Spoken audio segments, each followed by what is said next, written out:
Hello there, welcome to Plus Talk on Plus Life, where we're all about turning positive into a plus. My guest today, Daniel Franzese, has been doing that for years, on screen and off screen. Daniel, nice to see you, my friend.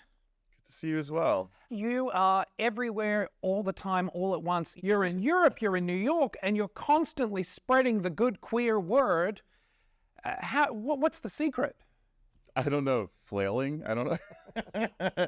I always feel like my life is like this moving vehicle that I'm not driving, that I have to like run and jump in the seat every once in a while. I want to talk about 10 years ago rather, playing Eddie on Looking. And that was really a history-making moment because he was the only HIV positive character, I think, on television at the time. And something we hadn't seen for so many years, and that was 10 years ago. We, as you know, we're still fighting HIV stigma, and it's still a big thing. What was it like for you, someone who was not living with HIV, to step in and inhabit that character and realize the importance of it? Well, it all came out of a want to do more for my community. I had recently had come out, and I was doing like a meditation challenge, and it was in one of the episodes of the challenge was live a life of service.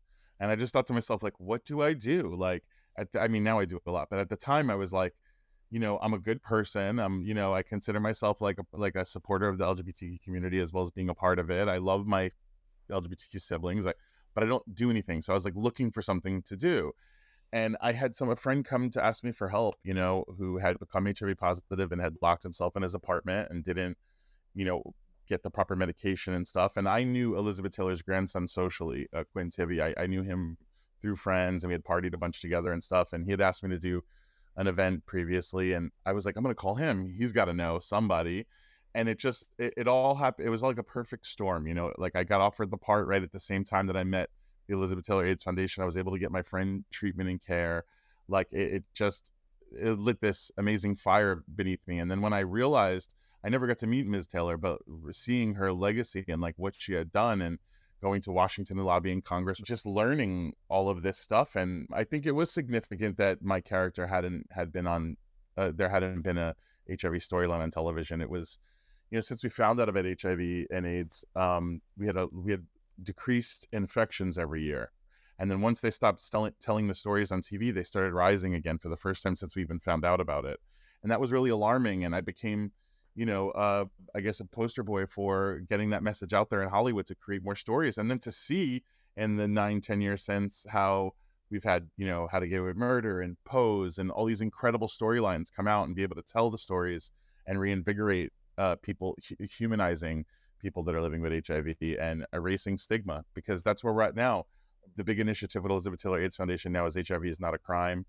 And, because there's tons of laws that are still in the law books that are fear-based rhetoric that was put in place, long ago. And now that we know better, we need to start adjusting our law books and, making it more comfortable for people that are still living with HIV. Well, yeah, and then visibility and having those conversations is key. I think, and I think back on, my open status, being open about my HIV status, knowing that characters like yours had existed on television, showing the everyday life of HIV, not the doom and the gloom and the grim reaper and the, I think it certainly made it easier for when I decided to speak publicly about my HIV status to go, okay, yeah, this is what HIV looks like. See, I'm not emaciated and dying, and it's not Right. it's not the end of the world. We had old stories to look at. Yeah.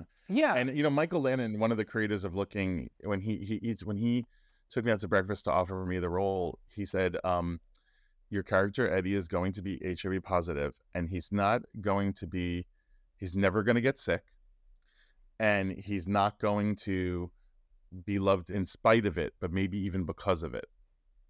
And it just filled my heart to hear that. I know what it's like to be an underrepresented person. I have history with my role in Mean Girls and other things, and just being present. I know that I see queer people, I see large people, I see Italians underserved in storylines all the time. And so to me, it was something that I was like, wow, I'm going to be able to represent a truly marginalized community within my legit Tipiqua family, and be able to realize that I can offer something to help forward our movement. And to me, that's really appealing. I became famous a long time ago with Mean Girls, so that's not a goal for me. You know, that was maybe something I wanted when I was 12. Like at this point, I have a lot of, like, I'm on your grandma's cell phone case. I got clout. I don't need it. I dropped 2 bags of clout off at the charity shop. You know what I'm saying? Like, so to me, it's like not something that I'm interested in. So legacy stuff is really important. It's like, you know, I'm still young. How much can I leave behind? Like, what can I leave behind for other people to look at and see and enjoy and find relief or see themselves in the story? So that's what's appealing to me. You know, in looking back at that character and inhibiting that character, you know all too well, so often the general public can confuse you, Daniel, the person, for Eddie, the character. Did you experience any of the HIV stigma that we as HIV positive people face as an HIV negative person and an ally to us? Did you face it? And if so, how did that make you feel and how did you react to it? That's such a great question. I don't think anyone's ever asked me that before. I was a little nervous about it at first, you know, because I was like, gulp, you know, like, okay, like I know a lot of people are gonna, you know, because I know sometimes if people know me from like a horror movie or something, like I Spit on Your Grave or something, and they see me from across the room and they're like, I don't know that guy, but I don't like him because they've seen me like play a bad character or something. And I've been that way too, you know, even as a you know, acting professional, I've been out there. That's a compliment, by the way. That's a compliment. Yeah, no, I know. You're doing a really good job. My mom couldn't watch Seinfeld because she was so mad at Jason Alexander for trying to attack Julia Roberts in Pretty Woman. So I understand, because of that actual situation, I understood that might happen. But I was like, you know, like, what's more important? Some person who would treat me differently or act differently towards me because they might think that I'm HIV positive, like, let's weed those people out anyway. Do you know what I'm saying? Like, it wasn't that much of an issue to me. What I really resonated with were the people that saw themselves in my character. You know, we were playing a sero-discordant couple, and it kind of was like the first one to really discuss what that relationship was. We were the first TV time PrEP was on TV. You know, it was like we were really doing a lot of groundbreaking stuff, and that was so thrilling to me to help further the story, you know, because HIV is such an important part of queer history and in current day queer issues. So it's like to have a voice in that for people that didn't have a voice. I had someone come up to me at an event, I think it was at Texas Bear Roundup, and they were in Texas, and they were like, you know, I'm in a relationship right now, and it was very difficult in my relationship because we're a sero-discordant couple, and they were like, they all it was the doctor that was with me on the doctor's I'm forgetting his name right now, called it a magnetic couple, like a positive and a negative. Yeah.